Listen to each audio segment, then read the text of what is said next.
नमस्कार मित्रांनो, फेब्रुवारी 2026चा हा महिना भारताच्या व्यापार इतिहासातील सुवर्ण अक्षरांनी लिहिला जातो की काळपट डागांनी लिहिला जातो। वॉशिंग्टनमध्ये पंतप्रधान नरेंद्र मोदी आणि अमेरिकेचे राष्ट्राध्यक्ष डोनाल्ड ट्रम्प यांनी एका महाकरारावर स्वाक्षरी केली आहे। जवळजवळ 500 अब्ज डॉलरचा हा व्यवहार आहे। पण या चकचकीत आकड्यांच्या मागे आपला घाम गाळणारा शेतकरी, याचा शेतकऱ्यांना फायदा होणार आहे की नुकसान, तर चला पाहूया काही मुद्द्यांनुसार।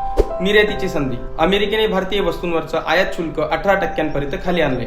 याचा अर्थ असा की महाराष्ट्राचा हापूस, आसामचा चहा आणि दक्षिणातली कॉफी आता अमेरिकेत स्वस्त मिळणार आहे। यात आपली निर्यात वाढवण्याची एक मोठी संधी आहे। जर तुम्ही फळ बागायतदार असाल तर तुम्ही नक्कीच अमेरिकेत निर्यात करू शकतात। मुद्दा नंबर 2, स्वस्त आयातीचा धोका। होय, स्वस्त आयातीचा धोका। अमेरिकेला भारताची मोठी बाजारपेठ हवी आहे। ट्रम्प प्रशासनाचा आग्रह आहे की अमेरिकन सोयाबीन, मक्का आणि झाडांवरील फळांना भारतात मुक्त प्रवेश मिळावा। विचार करा, अमेरिकन शेतकऱ्यांना तिथलं सरकार प्रचंड सबसिडी देतं।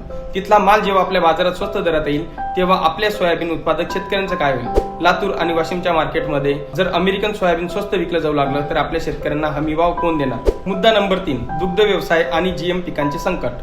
अमेरिकन सोयाबीन अनेकदा प्रयोगशाळेत बदललं जातं। हे आपल्या आरोग्याला परवडणार आहे का? त्यातच जर अमेरिकन दुग्धजन्य पदार्थ भारतात आले तर आपल्या ग्रामीण अर्थव्यवस्थेचा कणा असलेला दुग्ध व्यवसाय कोलमडून पडण्याची शक्यता आहे, असे मत तज्ज्ञ व्यक्त करत आहेत। मुद्दा नंबर 4, टॅक्स पेअरची भूमिका। आपण टॅक्स देतो, टोल देतो, जीएसटी देतो, कशासाठी देतो? की देशाच्या पायाभूत सुविधा आणि शेती मजबूत व्हावी यासाठी।